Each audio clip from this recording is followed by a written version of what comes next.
Salam, mohon untuk tidak menyebutkan nama dan identitas dalam percakapan ini karena percakapan ini saya naikkan dalam konten YouTube.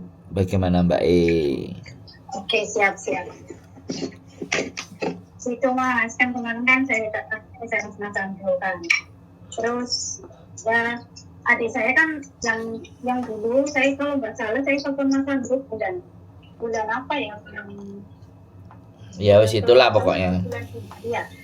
Terus adik saya tiga orang masuk ke kursus yang ada di Bandung. Siap. 3 orang. Terus setelah belajar selama 6 bulan, dua orang saudara saya itu, dua orang adik saya, satu orang saudara saya, 3 orang, satu orang ujian JLPT, tapi yang nggak dapat tempat 1 orang, yang 2 orang dapat tempat tapi nggak lulus gitu loh. Terus dari OHM sendiri dia menawarkan untuk ujian JFT. Tapi saya tanya itu ujian JFT itu apa? Saya bilang gitu karena nggak lulus kan gitu.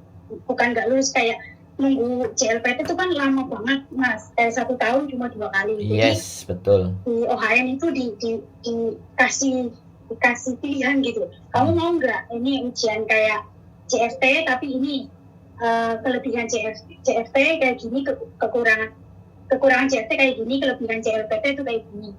JLPT itu dia kalau kerja di sana nanti bisa sekolah di sana, bisa apply sebagai penduduk Jepang nantinya kalau udah di sana. Tapi JFT ini nggak ada kayak gitu. JFT cuma untuk bisa kerja saja, sana kerja saja gitu. Saya pikir-pikir oke lah, nggak apa-apa. Yang penting kerja di sana dulu. Nanti kalau misalnya mau ngambil, kalau udah pinter bahasa Jepangnya mau ngambil JLPT, itu perkara mudahan, bener nggak Mas? Perkara mudah gitu. Jadi nggak apa-apa. Sekarang kerja dulu. Terus yang ngambil JFT cuma 1, terus lulus. Terus ujian SSW untuk pertanian juga lulus, alhamdulillah. Yang satunya itu nggak lulus, yang satunya itu memang nggak dapat tempat, tadi aku nggak dapat tempat. Yang 2-nya nggak lulus JLPT. Jadi sekarang yang semuanya udah komplit, sertifikat JFT sama SSW pertanian cuma 1, perempuan itu, adik saya perempuan. Jadi kemarin dia bilang dengan saya katanya mau ke Blitar, ke LPK tersebut yang katanya bisa mencarikan gitu. Biayanya katanya kurang lebih dalam 30-an gitu. Terus pertanyaan saya, menurut Mas Andro gimana? Kayak apakah Mas Andro tahu yang LPK ini bagus? Terus apakah Mas Andro bisa merekomendasikan selain masuk LPK gitu? Sebenarnya sih dari OHM sendiri nggak apa-apa, suruh tunggu nanti kalau ada job turun boleh apply gitu. Tapi saya mau kayaknya anak-anak ini maksudnya sebelum pergi tuh di train gitu, gimana sih kerja di Jepang, gimana sih kalau di OHM nggak kayak gitu, cuma dikasih budayanya, nggak dikasih mentalnya gitu, nggak ada gitu Mas Andro gitu. Ya, itu pertanyaan saya Mas Andro. Terima kasih. Oke, ganti saya ngomong ya. Iya. Jadi antara JFT dan JLPT tetap kami berorientasi ke JLPT ya Mbak. Oh, oke. Ya tetap kalau toh pun JFT-nya dia lulus dan semuanya ya kita coba.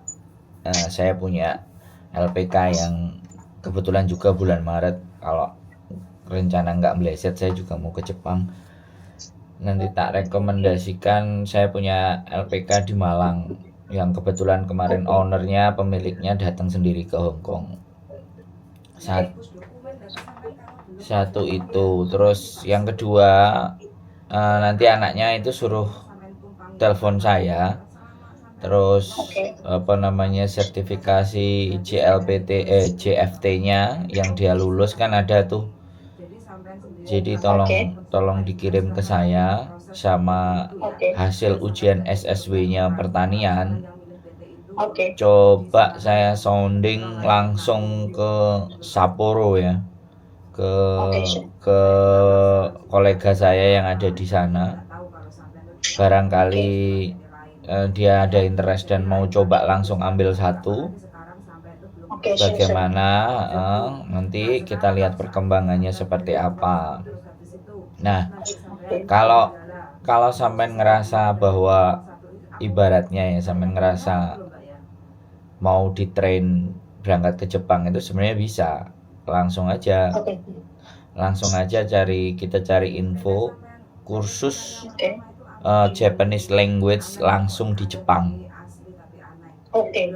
Jadi kursusnya itu langsung ke Jepang. Ya, cuman memang biayanya agak sedikit lebih mahal. Tapi itu sekolah. Nah, ketika lembaga kursus itu bisa memberikan visa, jatuhnya kan student visa nantinya. Nah, ketika student visanya bisa turun, maka dia bisa berangkat, dia bisa di sana kan belajar. Dia belajar bahasa. Karena memang baru JFT A2 kan baru masuk kan. Yang diminta itu kan N5 itu paling rendah, N4 agak mendingan, bisa N3 keren sekali kan. Jadi kursus langsung di bahasa Jepang. Nah, karena dia sudah menguasai A2 kan kemungkinan ngobrol dan bicara itu kan pasti ada tuh. Nah, sambil dia kursus 6 bulan cari baitoi. Baitoi itu cari arubaito kalau di Jepang itu part time job. Kalau dia punya visa student itu bisa dapat part time job. Nah, kalau dia rajin di part time jobnya, uang yang dia bayarkan buat kuliah itu bisa balik loh, Mbak. Nah, cuman ini yang nggak semua orang berani gambling. Sebenarnya itu menurut saya bukan gambling, tapi itu namanya ngetren. Maksudnya anak itu udah mulai dilepas di sana, gitu loh. Nah, bagi saya itu juga potensi cara untuk bisa nyampe ke sana dan dia bisa tahu di sana dan dia bisa langsung menghadapi situasi dan keadaan di sana. Jadi seperti itu. Sebenarnya itu rencana saya. Saya nggak kepingin gunakan LPK yang ada di Indonesia. Gitu loh. Cuman posisinya setiap orang untuk langsung diajak ke sana itu ya kalau bisa survive. Kalau dia nggak bisa survive bisa depresi kan. Apalagi bahasanya dia belum menguasai kan seperti itu. Jadi yang pertama suruh dia telepon saya, terus sampean kalau arahan saya dan yang sampean tanyakan kan sudah tak jawab tuh. Kalau sampean tanya di LPK Blitar dan begini, saya ya terus terang saya belum berani merekomendasikan tentang yang tadi disebutkan LPK-nya di Blitar. Saya punya 2 LPK dan saya sudah ketemu ownernya kemarin. Yang satu mungkin di Semarang, yang satu juga di Malang. Kebetulan ketemu sama saya di Migrande di Jakarta kemarin waktu acaranya BB2MI. Nah, dia sudah menurut saya 2 orang ini bisa saya percayai. Walaupun sebenarnya bojoku kan punya bestie, teman SMK. Anaknya 23 Januari kemarin sudah berangkat ke Shizuoka. Itu menunggu 1 tahun. Makanya harus bersabar. Makanya tes JLPT itu nggak segampang. Jadi ketika anak-anak ngomong, Mbak, ibu-ibunya di sini itu ngomong bahwa JLPT gimana kursusnya 6 bulan nggak tembus. Mbak saya itu juga kita mau rencana ekspor ke Jepang juga. Mbak saya itu usianya 44, tes JLPT kemarin gagal. Jadi memang ke Jepang itu nggak segampang ketika kita mau berangkat ke Hong Kong. Di awalnya memang berat, panjang. Jadi yang jadi 1 tahun itu karena mungkin JLPT di 6 bulan mereka nggak tembus, terus belajar lagi JLPT kedua baru mereka tembus misalnya di N4. Nah baru ketika pemegang JLPT itu baru perusahaan LPK itu berani menerbangkan gitu loh. Yang karena yang diminta memang JLPT. Kalau masalah JFT ya ibaratnya saya belum begitu memahami apakah kemampuan JFT itu sama dengan JLPT-nya dan semua, tapi patokan saya tetap di JLPT Mbak gitu loh, bukan di JFT gitu loh. Itu kan karena rata-rata ketika ujian 100 orang itu kan tidak mungkin lulus semua biasanya. Itu yang menyebabkan kenapa berangkat ke Jepang itu lama gitu.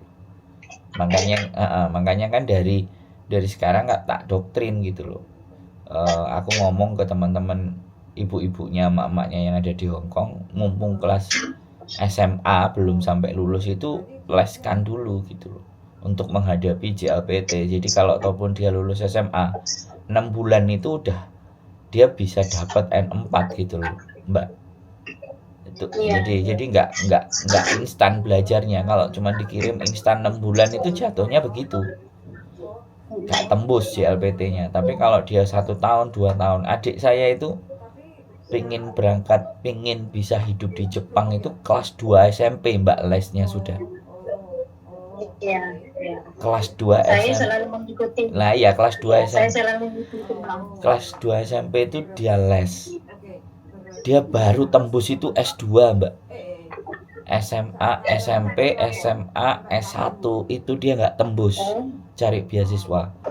Baru Nah makanya jadi sekali lagi, makanya ketika orang bayangan ke Hong Kong so simple, so sederhana, di Jepang nggak begitu gitu. Effortnya harus nggak cukup setahun 2 tahun. Makanya kan di situ yang orang-orang kita nggak kuat mempersiapkannya. Tetapi ketika sudah nyampe di Jepang pun juga belum mudah, culture shock juga, mentalnya juga. Saya pernah Mbak kerja di Jepang itu jadi gemba. Gemba itu pekerjaan kasar, kuli bangunan. Ketika saya ditanyain sama kolega saya di Jepang, Mas Andrew pernah gemba? Pernah Pak, saya bilang. Kalau orang gemba itu kan kekerasan fisik Mbak. Sama mandornya itu kadang kepalanya dipukul, helm kepalanya dipukul. Pantat saya itu dipukul pakai sekop juga sudah pernah Mbak. Nah makanya kalau nggak kita ajarkan sama Gen Z hari-hari ini kan, Gen Z itu anak-anak Gen Z mental dia bangun dan makanya kan kalau memang berani gambling, berani bayar kursus langsung di Jepang, nah itu kemungkinan besar 80-90% bisa langsung diserap. Tapi modalnya memang gede, dan itu yang sebenarnya saya juga ingin sampaikan. Kalau mereka ingin dengan cara yang instan, di LPK itu mesti bisa tahan 2 tahun itu terlalu keren. Bertahan 1 tahun itu yang kemarin anaknya temannya bojoku itu yang berangkat ke Shizuoka, perempuan, mungkin kalau nyampe sana pun akan saya ajak ngonten. Perjuangannya juga nggak sebentar loh, dan bayarnya juga dibilang juga nggak murah loh. 50 juta itu juga masuk loh. Makanya kan makanya kan kalau 50 juta kenapa nggak langsung kita bawa ke Jepang aja, kursus di Jepang sudah. Jadi sekalian gitu loh, biar nggak nanggung. Kalau di LPK kan nanggung. Kalau di Jepang kan mau nggak mau dia harus berbicara bahasa Jepang loh. Dan itu merangsang untuk lebih cepat. Tapi garansi orang 50 juta itu sekarang sekolah Mbak, pendidikan. Dari pendidikan itu siapa yang menggaransi sukses? Ya dirinya sendiri toh. Tapi kalau saya yakin dan percaya, investasi terhadap pendidikan itu nggak ada yang rugi. kalau kita mau berinvestasi untuk pendidikan itu nggak bakal rugi. Tapi kadang-kadang niat seseorang itu shortcut, mau jalan pintas. Nah, itu yang menjadi mindset kita yang enggak. Adik saya pun, saya gini loh, saya nggak berbicara orang lain, saya berbicara adik saya sendiri aja. Bisa stay di Jepang 17 tahun, menyelesaikan kuliahnya S2 dan S3 itu kelas 2 SMP mbak sudah dimulai. Saya sendiri yang nganterin dia les, saya sendiri yang jemput, karena memang adik saya kan nggak bisa naik motor, kan adik saya cacat secara fisik, makanya dia memilih sorry ya Mas Abdul, saya potong. boleh. Maaf. Lanjut. Terus apa gini kan, maksudnya kayak kata Mas Andrew tadi kan, misalnya adik saya kasih semuanya, terus Mas Andrew bisa apa gitu. Terus kira-kira CFT itu apa bisa masuk secara untuk visa sekolah? Itu yang saya pertanyakan. Maksudnya saya cari di Google apa CFT itu bisa masuk untuk jadi pelajar untuk kursus di sana, apa bisa gitu. Saya pertanyaannya gitu. Boleh. Nggak semua orang berani untuk sekolah kursus sambil kerja, nggak semua orang berani ya. Iya, betul. Karena semua.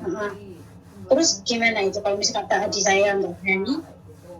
Terus harus saya bilang gini sih, kalau belum siap masuk LPK juga nggak apa-apa dulu, nunggu JLPT dulu, karena JLPT itu memang lebih kuat daripada JFT, benar nggak sih Mas?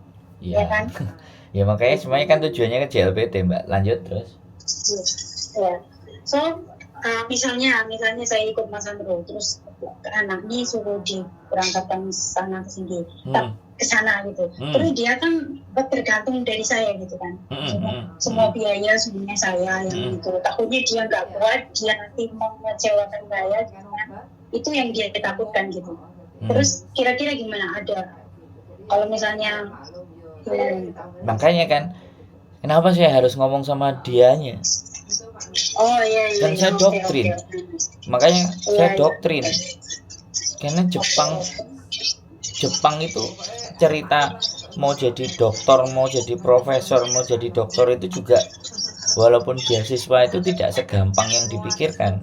Padahal itu udah beasiswa loh mbak. Adik saya itu ketemu sama saya waktu kuliah S2-nya itu 4 jam itu bisa nggak ngomong-ngomongan sama saya di satu rumah. 4 jam loh. Jadi otaknya benar-benar diperas ke sana. Tapi kalau cuman kursus ya saya lebih fleksibel. Intinya kalau sampean niat sebenarnya lo ya, sebenarnya sampean niat dan yakin. Nah tinggal anaknya yakin, oke, kita try, kita coba, kita cari kursusan yang benar di sana. Saya punya banyak, karena saya pernah datangi ke sana sendiri kursusannya. Akhirnya saya nggak bisa daftar karena ya sekali lagi kan 1 tahun itu mereka menerima murid itu kan kadang 2 kali, kadang 1 kali. Kalau bulannya nggak pas kan otomatis saya nggak bisa les kan waktu itu di 2012. Akhirnya saya lesnya di mana mbak? Di balai desa. Jadi saya manfaatkan waktu, saya tinggal di Jepang waktu itu sama adik saya. Terus saya lesnya di balai desa, bayarnya cuma 10.000 rupiah, 100 yen setiap pertemuan. Adik saya ngasih jalan. Di balai desa di Jepang gitu, bukan ya, balai desa Indonesia bukan? Bukan, balai desa di Jepang itu ada balai desa. Waktu itu di Sunashima, saya sangat ingat, di Kikuna, balai desa Kikuna, dari stasiun Kikuna itu jalan. Di situ ternyata banyak orang yang istrinya orang-orang Jepang, yang orang asing, yang kerja, tapi istrinya nggak bekerja. Istrinya kan kalau di sana kalau bekerja, kalau suaminya bekerja, istrinya kan nggak bekerja tuh. Saya satu juga ketemu orang Indonesia, kalau nggak salah, anak Ngawi atau anak Madiun, ketemu di sana juga. Dia juga les untuk supaya belajar bahasa. Dan saya juga belajar 2 minggu saya belajar. Saya ngerasakan Jepang itu ternyata dari kelas kuliah yang beneran sampai bahasa Jepang yang ngajar itu orang-orang mantan pelaut yang bisa bahasa Inggris dan plus bahasa Jepang itu ngajarin. Terus kita bayar pakai koin 100 yen. Nah, terus akhirnya saya dapat pekerjaan, akhirnya tak tinggal ke sekolah itu. Jadi begitu luar biasanya di sana. Kalau kita benar-benar mau belajar. Nah, sekarang tergantung anaknya. Tinggal anaknya suruh telepon saya. Sungguh-sungguh enggak. Kalau yang nyupporteri sungguh-sungguh, lah yang jalan ini sungguh-sungguh enggak gitu. Kalau enggak digembleng bahaya. Sampean yang pertaruhan seriusnya. Tapi kalau saya tak tendang, tak paksa. Kalau saya, dan kalau saya punya duit. Soalnya saya pernah ngerasain dan saya pernah ada di sana, dan saya pernah kerja ilegal pun saya juga pernah. Tapi kan saya nggak pingin bawa orang-orang mengikuti jalan saya yang ilegal gitu loh Mbak. Bisa dipahami kan? Makanya saya pingin atur dengan jalan yang benar gitu. Supaya mereka ada terjadi perubahan dalam hidupnya. Itu sih harapan saya. Karena kalau saya ngomong sama emak-emaknya yang ada di Hong Kong kan udah mentok gitu loh. Terus maaf ya Boleh. Terus apa misalnya kan misalnya ini berangkat ke sana. Terus apa kerja yang bisa kayak contoh kerja yang bisa sambil kursus tuh contohnya apa Mas? Kerja restoran. Oke. Aruba itu Tapi banyak sekali. Oke. Tapi itu harus mahir kan Mas? Bener nggak sih? Mahir bahasa bener nggak sih? Iya, mahir dan enggak, mereka juga butuh orang part time enggak full time, enggak harus profesional, yang penting anaknya mau. Iya, itu untuk bertahan hidup. Karena saya aja nggak bisa bahasa Jepang, ya saya harus cari potensi peluang pekerjaan yang pakai bahasa Inggris. Ini kebetulan saya pernah berkumpul sama gengnya, golongannya, grupnya orang-orang Pakistan di Masjid Suzuki Yokohama. Ya saya dapat pekerjaan. Pokoknya kalau orang Jawa prinsipnya pokoknya obah ya mama. Jadi kan seperti itu ya. Selama harus nyari sendiri ya, kerjaan sendiri. Lah iya, makanya makanya saya nggak mau. Saya harus mentalnya anaknya harus dibangun dan searching loh. Adik saya aja untuk bisa dapat beasiswa oleh profesor itu mengirim 101 proposal ke 101 profesor by email. Jadi perjuangan kan kayak gitu. Karena dia nggak mau, dia beda sama saya, dia memaksimalkan sosial media, internet, jaringan, memahami di sisi itu. Kalau saya suka langsung terjun ke lapangan, bedanya di situ. Jadi dia browsing pakai cara ilmiah, cara yang elegan. Kalau saya langsung terabas, langsung berangkat. Menyatakan sendiri tempatnya, ngelihat situasinya, berjuang di sana. Saya 3 bulan di sana, status turis, terus cari kerjaan. Ya alhamdulillah ada, karena saya mau mikir, saya mau berpikir. Makanya ya begitulah intinya. Kalau orang malas mikir ya sudah, jatuhnya ya mandek. Sebenarnya bukan malas mikir loh Mas. Ini anaknya benar-benar ada keinginan benar-benar kuat, tapi cuma mentalnya kalau suruh sekolah sambil kerja itu mungkin sedikit takut, karena mental seorang kan ya tidak semua sama kan. Kalau Mas Andro jangan samakan sama orang lain Pak. Saya memang maksudnya orang kata kayak apa dengan ke pengetahuan Mas Andro, ke pengalaman memang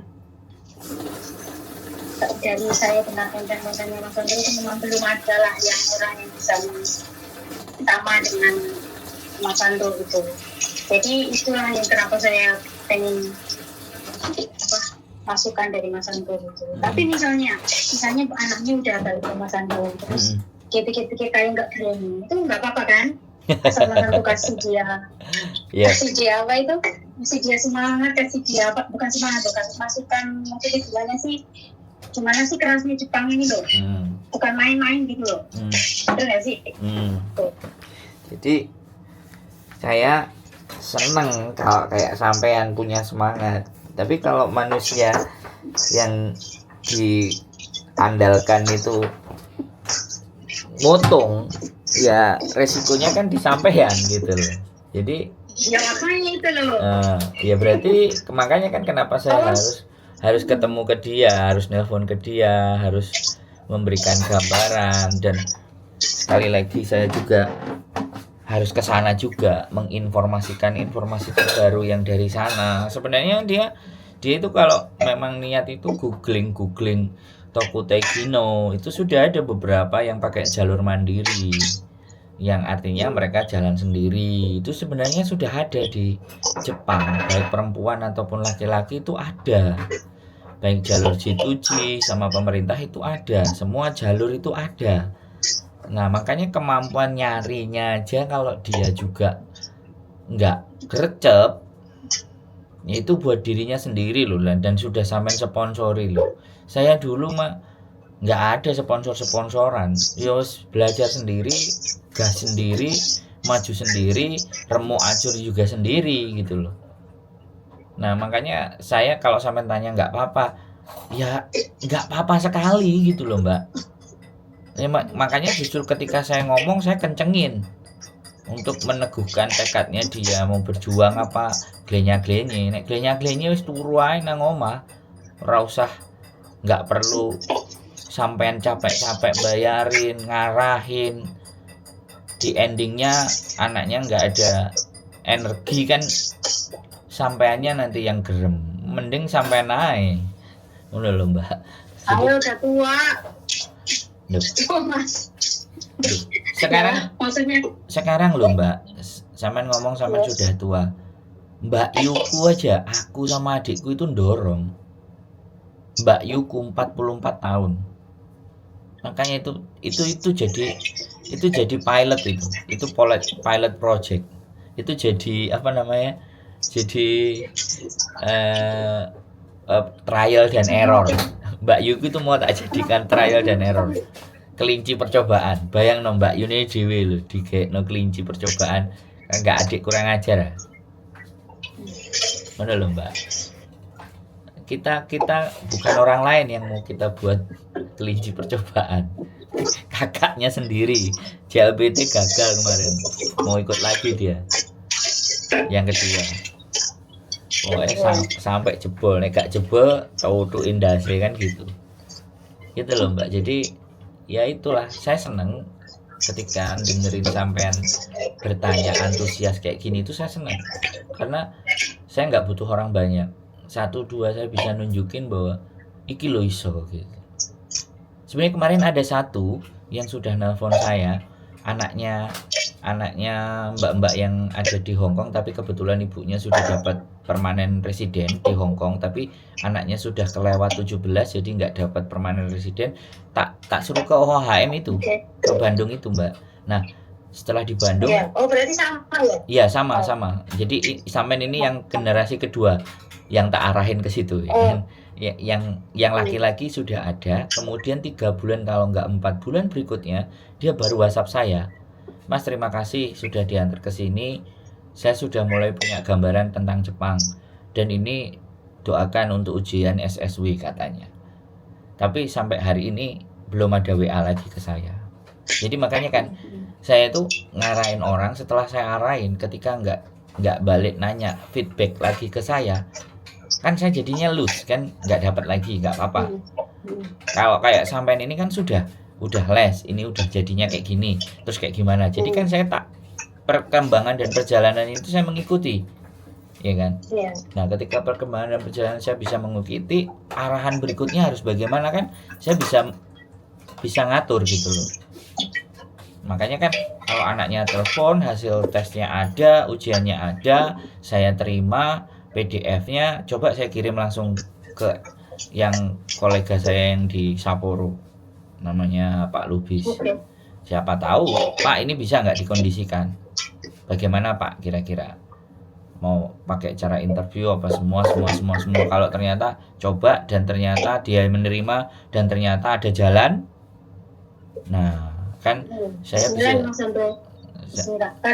Karena dia ada aku masuk situ juga kan karena petunjuk Mas Andro. Terus kan ya namanya kita petunjuk Mas Andro, jadi sekarang adik saya gini juga ya ya bukan ya kayak maksudnya aku ya harus tanya lah sama Mas Andro gimana ya gitu. Boleh. Tahu Mas Andro ada. Saya sangat terbuka, sangat boleh. Ayo kita cetak, kita create generasi berikutnya itu generasi yang mentalnya istimewa gitu loh. Ayo, kan gitu loh Mbak. Pengen lihat adik-adik kita itu yang biar kerjanya jangan kayak kita, bener nggak sih Mas? Biar suksesnya gitu, jangan kayak kita. Ya kerja jadi kayak gini ya nggak ada salahnya, nggak ada salah. Tapi kalau bisa jangan. Kalau bisa lebih baik dari kita kan itu. Iya, benar. Saya juga punya pikiran itu, makanya ketika saya berkonten, message atau pesan yang saya sampaikan itu ya sudah. Kalau mbaknya, ibunya, orang tuanya sudah melakukan ini, ya jangan dibawa adiknya lagi ke sini. Kita bawa ke yang berbeda gitu loh. Maksud saya kan juga gitu juga sebenarnya. Tapi sekali lagi ngarahin, bimbing, ngasih pengetahuan itu kan juga nggak sesederhana yang kita sampaikan kan Mbak. Kadang benar, karena rumus sama tapi yang jalani beda, hasil juga lain kan. Iya. Itulah yang namanya rahasia rezeki kan. Jadi tata cara semua bisa dilakukan sama, tapi hasil bisa nggak sama. Nah itu makanya kan saya nggak pernah merasa memberikan gambaran ke orang itu takut disaingi, memberikan pandangan ke orang itu takut dimusuhi, takut apa. Saya nggak pernah takut karena saya ingin membagi apa yang saya punya itu is enough. Tujuannya di sana, karena pahala jariah yang ada sampai kekal nanti itu kan ilmu yang bermanfaat. Kemarin aja mau ngambil apa itu, saya kan mau ngambil CFT kan, nanti dulu aku cari tahu dulu CFT itu kayak gimana gitu kan. Terus kamu juga cari tahu gimana itu CFT, kenapa ada CFT, gimana terus nah kalau boleh ngambil dua-duanya, aku bilang gitu. Oke, dia ngambil dua-duanya, tapi yang lulus itu cuma CFT. Nah yang dua yang gagal masih mau lanjut nggak? Dia masih, yang satunya itu yang kan ada gini Mas, yang satu tuh ini ada 3 karena kemarin kan aku dapat itu dari Mas Andro kan, itu di Bandung. Aku langsung aku tawarin nih siapa yang minat karena semuanya kan dari aku gitu kan, dari aku. Jadi aku bilang bener-bener nih belajar bener. Kalau ke Jepang itu bukan 1 tahun 2 tahun harus belajar bener-bener. So yang satunya itu memang orang Bandung tapi saudara saya yang di Bandung satu. Terus adik saya bener-bener adik saya itu satu cowok. Yang keponakan saya dari sebelah suami satu perempuan. Ini yang udah dapat sertifikat yang komplit tapi cuma bukan CLPT. Jadi yang adik saya juga ini yang adik saya memang minat, bener-bener minat, cuman dia kemarin nggak dapat CLPT-nya, nggak dapat tempat gitu. So, jadi yang ujian CFT-nya cuma 1. Saya bilang nanti dulu ambil dulu, nyoba yang perempuan ambil CFT 1, jangan 3-3-nya, 1 dulu. Gimana sih CFT itu apa sih? Aku bilang gitu. So dia ngambil terus dia lulus gitu. Tapi yang adik saya yang cowok itu ujian SSW-nya lulus, tapi ujian bahasanya itu nggak lulus. Gitu loh. Nah, ya kadang-kadang di situ Mbak, makanya di situ dari situ kan jadi kita ngerti kenapa sih proses di Jepang lama banget, karena nembusin JLPT bisa kelar di N4 itu nggak semua orang bisa ya kan. Jadi nyatakan sendiri gitu. Iya, kalau gagal 1 ini harus nunggu 6 bulan lagi, harus belajar lagi. Itu ya. Begitulah ceritanya. Makanya kenapa anak-anak, kenapa saya nunggu 1 tahun nggak dapet job, itu kan ketika jalanin sendiri kayak gini kan jadi tahu gitu loh kemampuanmu itu bagaimana gitu loh. Nggak bisa semua kemampuannya disamaratakan dan segampang ke Taiwan, segampang ke Jepang, segampang ke Taiwan, segampang ke Hong Kong, segampang Singapura. Enggak. Pernah dulu adik saya juga telepon Mas kayaknya, tapi bukan ada yang ini, ada yang satu tuh yang dulu yang Ya ada yang perempuan. punya, Ada perempuan. cowok yang cowok dulu dia pernah telepon. Terus adik saya tuh ada satu juga cowok umurnya 23, tapi dia nggak punya dulu dia nggak sekolah SMA gitu loh Mas, jadi dia kepengen keluar, dia malah kepengen banget dulu dia udah dulu Ya bagus no. Brunei. Tapi Yo. dia ada telepon Mas Andro Terus? gitu kan. Gitu. Terus kayaknya dia sekarang lagi nyari-nyari apa itu untuk apa sih ngambil ijazah SMA apa sih namanya, paket C. Paket C. Nyari-nyari yang 1 tahun nggak nemu. Ini kemarin katanya baru nemu. Jadi mau ngambil, jadi dia usahanya juga kayak effortnya tuh kayak Ya, sambil pengen banget tuh pergi. Sambil pakai C sambil les. Sambil Iya, kursus. makanya aku bilang gitu. Mumpung masih 23 itu masih potensi. Iya. Soalnya kalau lewat 30 kebanyakan isi. Kalau kebanyakan isi wis cegeh. Kebanyakan isi mikirin. Loh iya. Loh, Mbak, saya kasih tahu ya. Saya itu keluar negeri sampai ke Jepang usia saya itu 33 itu saya wis nyesel loh. Kenapa kok nggak dari umur 20 gitu. Saya nyesel. Makanya saya nggak pengen anak-anaknya mbak-mbak yang ada di Hong Kong dan nonton konten saya ini dibiarkan begitu saja lewat gitu loh.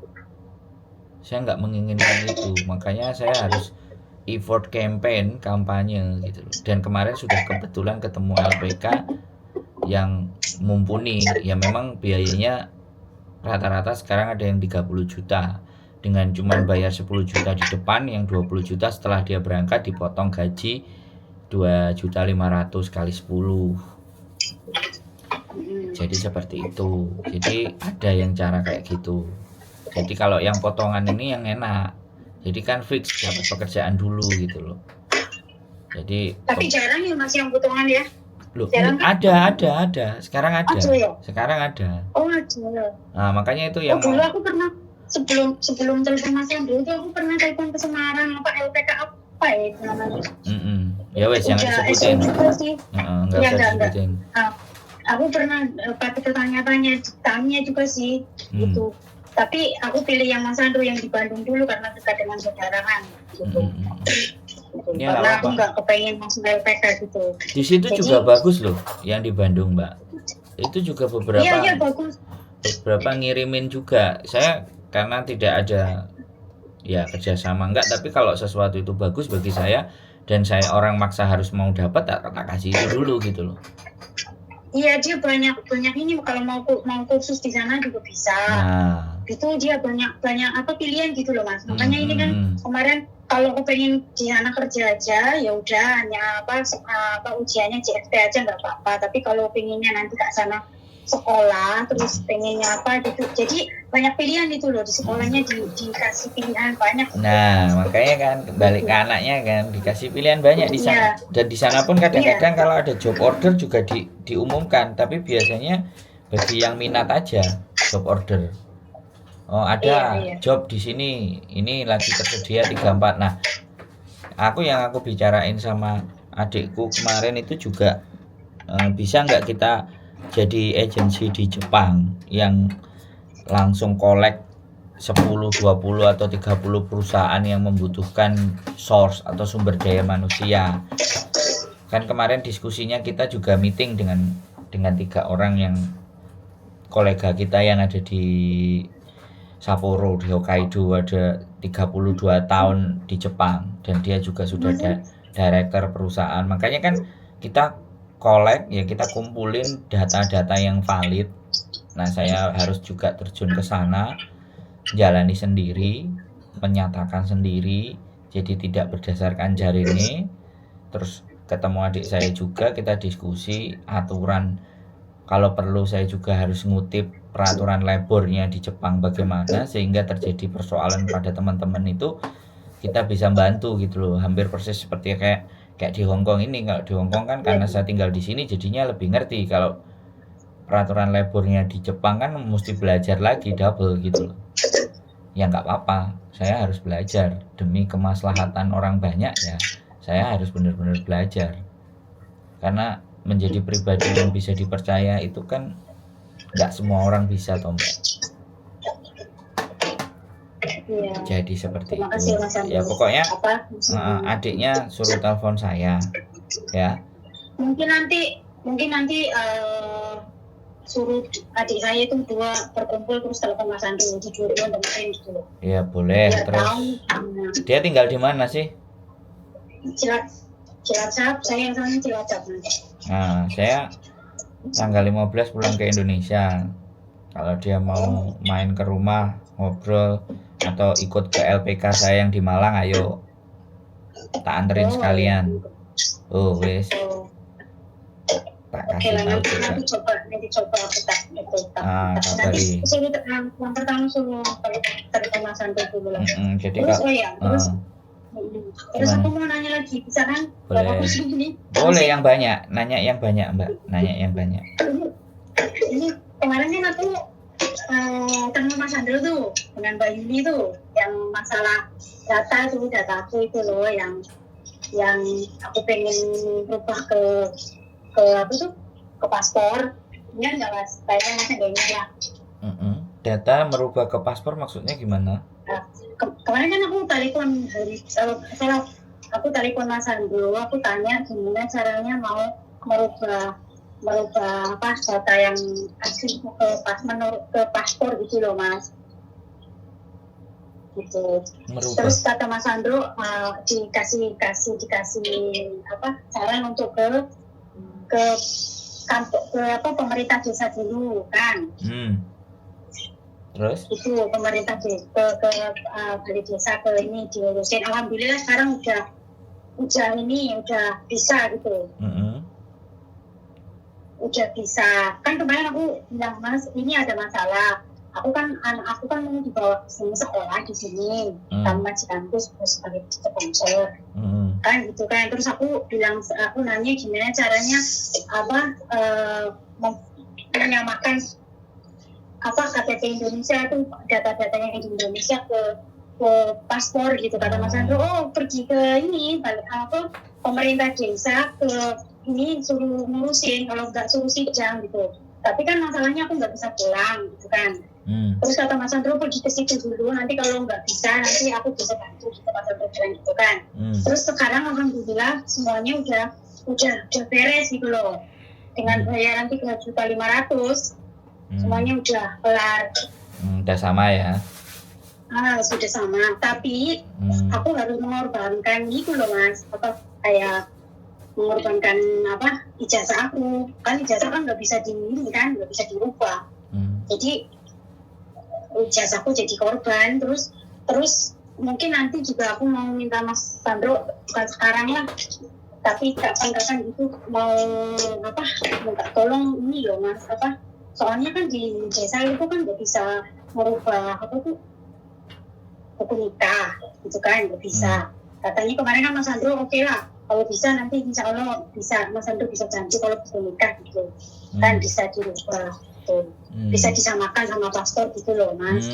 Katanya kalau di kampung kan nggak bisa, paling dikasih kertas di belakangnya gitu kan, paling gitu kata yang aku suruh itu loh di kampung. Katanya paling kalau ini kan nggak bisa di ini Mbak, paling nanti pergi ke KUA, nanti KUA kasih itu suruh tanda tangan, paling dikasih cop itu di belakangnya gitu, nggak bisa dirubah semuanya gitu. Itu kalau Mas Andri bisa nggak merubah semuanya? Nggak bisa ya? Bisa nggak? Itu pertanyaan. Pokok sangunya cukup ya bisa Mbak, apa yang nggak bisa? Sangunya oke. Loh nggak, sekarang gini loh, kan kita nggak perlu perdebatkan dan pergegerkan kan. Indonesia itu bagaimana, iya kan? Iya kan? Indonesia bagaimana kan nggak perlu kita bahas di sini toh. Iya, pokoknya nanti kalau misalnya saya perlu bantuan saya telepon lagi lah gitu. Ya sekali lagi saya saya tidak pernah menjanjikan ya, saya kepinginnya jadi orang itu nggak mau janji-janji, tapi Iya, iya. setidaknya saya dikasih PR-nya dulu, masalahnya apa, baru saya sounding ke orang dalamnya. Orang dalam cocok, oke, baru kita bicara, kan gitu. Oh, gitu Nah, ya. kalau orang dalamnya merasa berat, yo, karena kan ya bukan saya yang ngerjain, Mbak, bagaimanapun itu, ya kan. Jadi bagaimana dan seperti apa, kenapa saya ke luar negeri, itu karena saya nggak kuat kalau di Indonesia kayak gitu, tata caranya gitu. Segala sesuatu harus pakai uang dulu, pakai dana dulu, pakai semua dulu. Jadi itu yang membuat saya memutuskan untuk cabut. Kalau di Hongkong kan nggak begitu.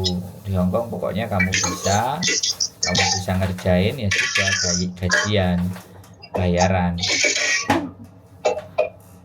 Kalau di Indonesia kan nggak begitu. Siap. Saya mau tanya satu lagi. Boleh. Terus Mas tahu nggak apa kalau misalnya kan anak aku kan masih umur 8 tahun ya, misalnya mau pergi sekolah di sini itu dengan penjamin majikan saya. Itu kira-kira apa yang perlu disiapkan dari Indonesia, apa harus ke KBRI minta ini minta itu, kira-kira Mas Andro tahu nggak? Ya, persyaratan itu bukan dari KBRI-nya, persyaratan itu dari sekolahannya itu minta apa. Jadi sampean cari taunya yang di sekolahannya itu, sekolahan anakku di Indonesia mau sekolah di sini, apa yang kamu minta itu di sekolahannya, bukan di Indonesianya. Nah, sekolahannya minta apa, ya Indonesianya kita cari, gitu loh, Mbak. Sama kayak tadi sekolah di Jepang, itu sekolahannya minta apa, ya itu yang harus kita penuhi. Jadi di mana-mana sekolah itu begitu, mau di Australia, mau di Amerika, mau di Kanada, mau di UK, sekolahannya minta syaratnya apa aja, itu kita penuhi dulu. Begitu, Mbak Jadi kalau misalnya mau minta surat pindah gitu harus minta sama mana itu, KBRI, KJRI ya? Pindah apa ini? Pindah bagaimana ini? Pindah maksudnya minta duduk di Singapura lebih lama itu, kayak gitu. Gini loh Mbak, sampai tanya dulu ke sekolahannya. Halo sekolah, saya mau nyekolahkan anak saya ke sekolahan kamu. Anak saya orang Indonesia, saya kerja di sini begini. Syarat apa yang dibutuhkan? Sampai tanyanya ke sekolah dulu, bisa dipahami nggak? Dari sekolah, sekolah itu minta A, B, C, D, itu penuhi. Gitu loh, di sekolah minta izin ini, minta sertifikat ini, minta sertifikasi itu, akte ini, akte itu. Ya itu penuhi apa yang diminta. Setelah itu dipenuhi, data dikasih, pasti visa kan diturunkan sama dia. Dia pasti sekolah itu akan ngajukan ke imigrasi. Hei imigrasi, atas nama anak ini dengan keterangan orang tua melakukan ini akan bersekolah di sini, penjaminnya ini. Nah, habis itu terus dia bilang dikasih enggak gitu loh, approve enggak. Nah ibaratnya terus imigrasi boleh approve, ya sudah, visa turun, kasih ke anaknya, berangkat, kelar, selesai. Gitu ya. Iya, sistem sekolah itu begitu Mbak. Iya kan, makanya harus dilengkapi datanya. Orang kalau sekolah itu yang pertama pasti jaminan uang, ya kan. Jaminan uang, penjaminnya siapa, ya kan. Terus yang kedua, dia mau tinggal di mana. Kalau penjaminnya kuat, ya udah tinggal di mana dan bagaimanapun kan bisa. Makanya dengan syarat itu sampean kasihkan ke majikan sampean, ini lo syaratnya majikan. Kowe duwe enggak, kowe cukup enggak, kowe iso ngekei enggak. Penjaminnya itu yang biasanya yang syarat paling banyak. Sorry ya Mas Andro, kalau saya potong. Kalau majikan aku sih malah dia yang maksa gitu. Ya makanya kalau dia yang maksa, segera sampean jalan ke sekolahan yang sampean tuju. Cari info di sana. Dia maunya apa kalau anak saya mau sekolah ke sini, gitu loh Mbak. Oke. Sampai datangi itu sekolah. Saya aja nyuruh anak-anak sekolah ke Jepang itu, saya kalau nggak datangi sekolahnya saya nggak kasih informasi yang valid. Makanya saya mau datangi sendiri. Saya tanyakan sendiri, gitu loh. Biar semua data yang dari saya itu sumbernya A1, bukan tembung jarene, bukan kata-katanya, tapi tak nyatakan sendiri, tak catat sendiri, tak delok gedunge. Nek mereka nggak percaya mbak saya mau browsing sendiri ya di browsing, biar dia juga browsing sendiri ngono loh mbak. Kalau dia pingin berangkat sendiri, caranya dia sendiri gak lewat saya kan, biar bisa gitu loh. Jadi saya nggak mau gagain informasi itu sendiri. Wes dia akan cari info sendiri. Wong namanya orang Indonesia, paling-paling ya paling-paling piye iki Mas, ya apa iki Mas, kongkon golek dhewe ya 1000 ya gurung karuan loro sing gelem. Wes apa jare awakmu Mas? Begitu. Terima kasih loh masukannya. Terima kasih banyak. Siap, lu kan kita itu diajak diskusi ya, ngobrol, kita diskusi yang bagus diambil. Tapi satu lagi Mas, satu lagi. Kan di OHM itu kan, maaf ya kembali ke adik saya, di OHM itu saya baru ini, di OHM itu kalau mau sekolah itu bisa, tapi itu ada penjaminnya, itu harus ada duit di bank 300 juta itu kalau misalnya emang itu berlaku di kesemuanya ya. Kalau misalnya kayak Mas Andro misalnya ini nanti sekolah di sana, apa harus ada penjaminnya yang di bank itu harus ada 300 juta kalau gitu. Ya. Itu saya pertanyaannya gimana? Iya benar. Apa berlaku untuk semua apa kalau nggak punya segitu juga nggak apa-apa, soalnya kalau segitu kan gitu loh, kalau semua peraturannya sama gitu mungkin susah itu lah ya. Ya makanya kenapa saya mau cari sekolahan-sekolahan yang nggak peraturannya berat gitu loh mbak, ngerti kan?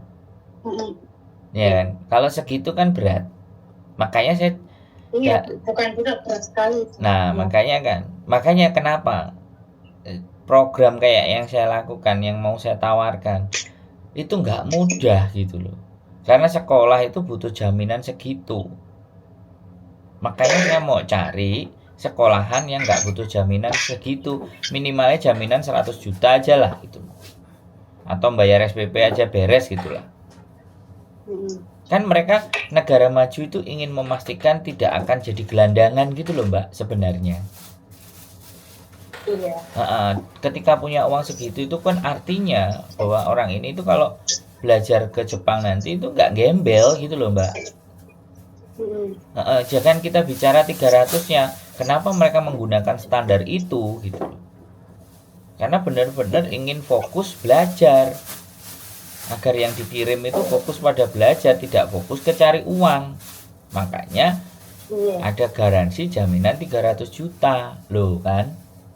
Nah aku kan gak pernah ngomong dari awal 300 juta. Dari kampanyku kalau dari awal aku ngomong 300 juta, apa gak jeglek sing kepingin rono wisan, terus gak ambil semangat. Makanya tak tahan dulu untuk dibicarakan, tapi karena sampean tanya sekarang tak buka sekalian gitu loh. Gitu loh mbak. Jadi perjuangan itu tidak sesederhana yang kita bayangkan sebenarnya. Makanya kenapa saya mau carikan solusi yang murah gitu loh, tapi bukan murahan, murah tapi bisa kita jalani. Semua orang kalau dibilang Jepang mahal, tapi nek oleh duit ya sak miliar 2 miliar dalam episode setahun 2 tahun 3 tahun ya bisa. Saya ilegal aja 45 juta 3 bulan. Ilegal itu. Ngantri Mas. Apa? Iya, aku percaya gitu loh. Bahasa Jawanya ngandel, aku percaya ngono. Gitu loh mbak. Makanya tapi kak, apakah saya akan menjerumuskan orang untuk menjadi ilegal? Itu kan yang menjadi persoalan kan. Makanya aku melok mikir loh mbak. Saya ikut mikir kepada nasib anak-anaknya teman-teman kita yang ada di Hong Kong ini loh. Ngono loh mbak. Makanya nek aku nyalon jadi partai sampean coblos nanti. Pasti. Partai gedabul. Jere bojoku partai gedabul ya. Gedabul. Ini nggak apa-apa, yang penting bisa menolong kita yang dalam kesusahan ya.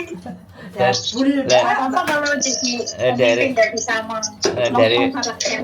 Nah iya, daripada promosi hanya pas waktu kampanye tok, mending sekarang kita bekerja nyata dulu, baru nanti setelah ada hasilnya, baru kita tunjukin hasilnya itu kan. tunjukin hasilnya dulu, baru nyoblosnya. Ajur guys, gak enak harapan sih. Iso bawa teman-teman sukses itu harus genah.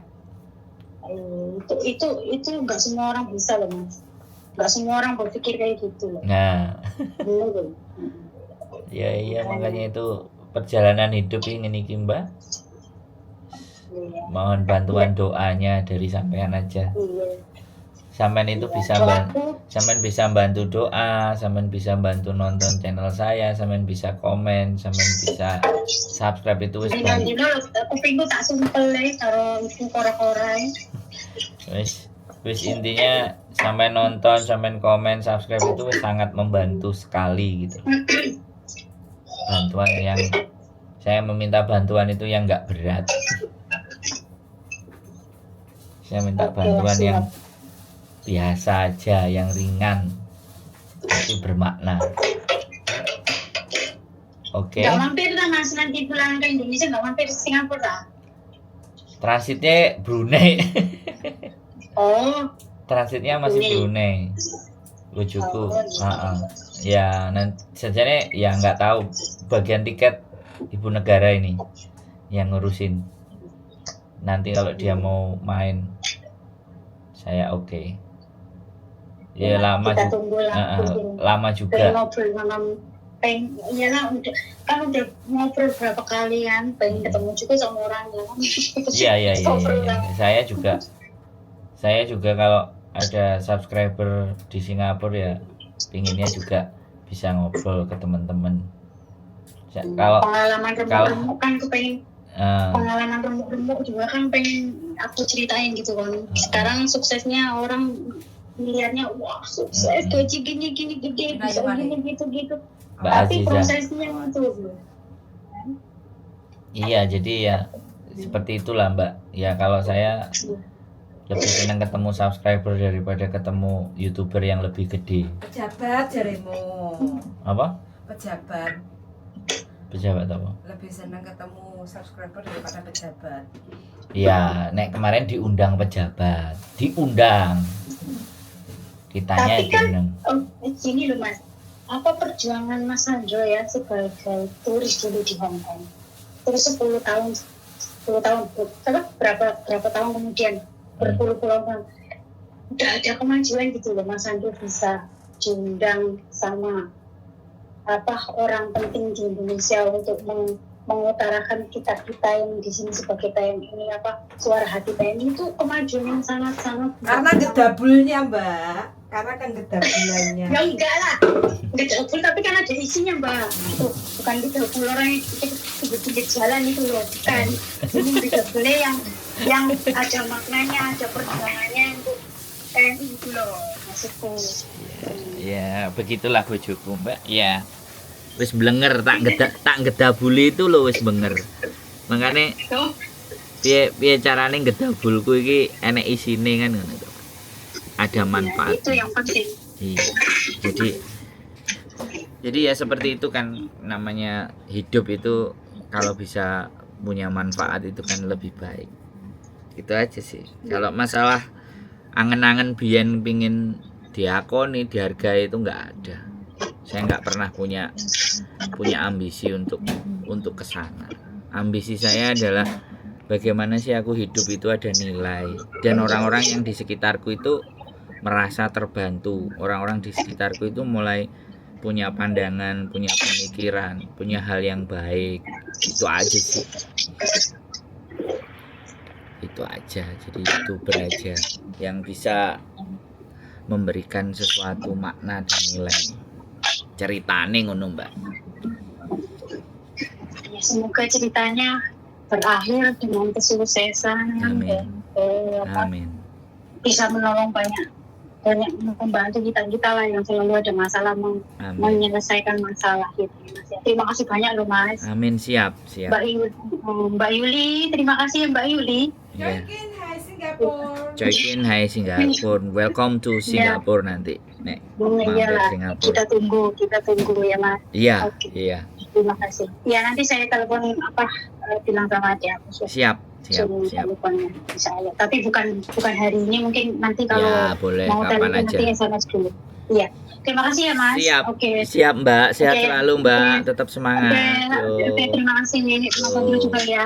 Ye. Semoga Mbak Yuli masih sehat selalu. Oke, bye-bye. Amin, Bye-bye Mbak Yuli. bye-bye. Assalamualaikum. Waalaikumsalam warahmatullahi wabarakatuh. Panjang kali lebar luar biasa.